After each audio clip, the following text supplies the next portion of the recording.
Thanks for staying with us. I'm Liz Bishop. Cody is off tonight. Justice for 3 Pittsfield men brutally murdered in 2011. The last of the 3 defendants who was on trial for kidnapping and killing David Glasser, Edward Frampton, and Robert Chadwell was sentenced to life in prison today without the possibility of parole. Kimberly Howard has been bringing you details of the trial since the beginning. And Kimberly, today was really about the victims.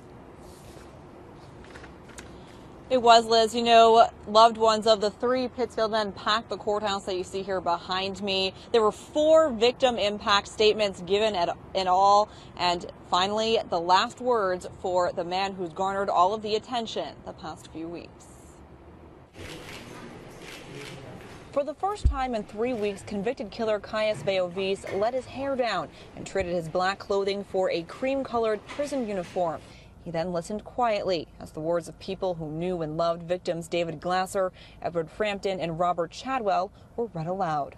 I was robbed of special memories and moments with my father, like of him walking me down the aisle on my wedding day. So I'm asking the court to please come up with the maximum, which is life in prison. That's exactly what the judge handed down to Veiovis, 3 consecutive life terms, 1 for each of the victims, Veiovis and 2 others, kidnapped, tortured, and murdered. Their bodies then dismembered and buried on private property in Beckett.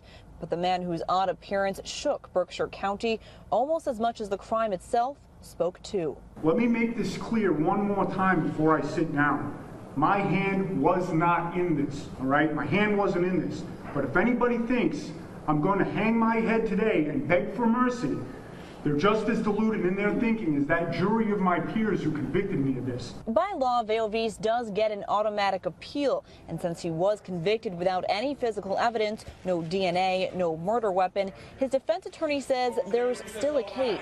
How much gas can you pile on gas, until you get somewhere? But for the loved ones of the victims, there is no doubt. And although this sentencing closes a painful chapter, it doesn't change the fact that 3 innocent men are gone. For the simple fact that my brother and his friends are no longer breathing, but these people are. If there is any type of successful appeal, we're told that could take years. That goes for Veiovis and his 2 co-defendants, Adam Lee Hall and David Shalhoub. In Springfield, Kimberly Howard, CBS 6 News.